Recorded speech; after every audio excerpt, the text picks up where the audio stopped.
hierarki perencanaan dan penganggaran strategik. Nah, mungkin kita sama-sama tahu ya bahwa setiap institusi, setiap organisasi itu pasti punya perencanaan strategiknya.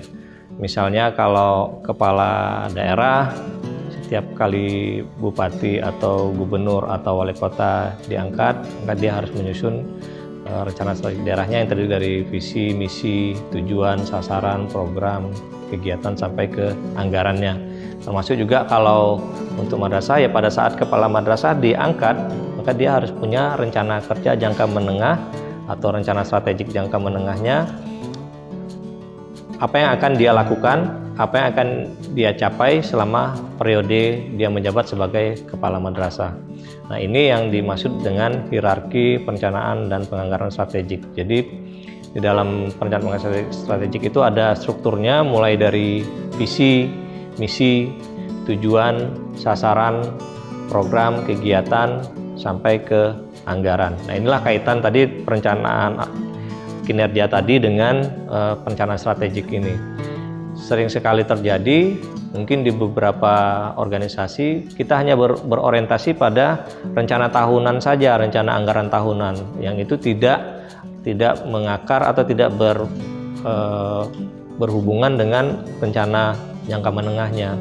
Jadi tahunan, dan kemudian tahunan itu juga mungkin hanya di copy paste dari tahun sebelumnya. Nah, itu yang agak susah untuk mengukur ketercapaian dari kegiatan atau program yang dilaksanakan tahun itu. Dan harusnya idealnya harus mengikuti struktur seperti ini.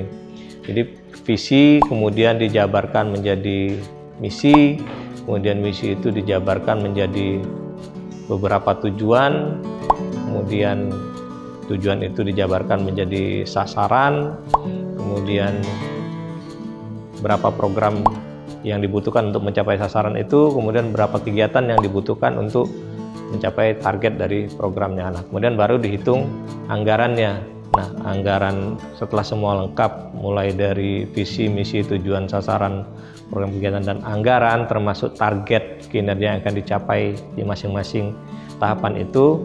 Nah, itulah yang menjadi kerangka pengeluaran jangka menengah dari suatu instansi. Nah, ini harusnya kalau untuk madrasah ini masuk ke dalam rencana kerja jangka menengahnya madrasah atau RKJM-nya madrasah. Nah, dari situlah baru di breakdown jadi tahun pertama, tahun kedua, tahun ketiga, dan tahun keempat. Kalau untuk kepala madrasah periodenya adalah 4 tahun, maka itu diuraikan menjadi rencana tahunan selama 4 tahun. Kemudian juga dengan adanya hierarki ini juga akan terlihat benang merahnya, kegiatan yang mana untuk mencapai program yang mana, untuk mencapai sasaran yang mana, kemudian untuk mencapai tujuan yang mana, mencapai visi, dan akhirnya dalam mencapai visi dan misi.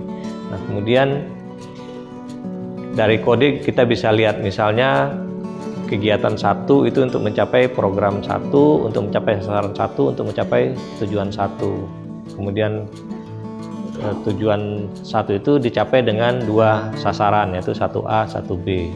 Kemudian 1A itu terdiri dari beberapa program dan terdiri dari beberapa kegiatan. Nah, dengan adanya hierarki ini akan mempermudah untuk menghitung. Untuk mencapai sasaran 1, kita membutuhkan sekian program, sekian kegiatan, dan sekian anggaran.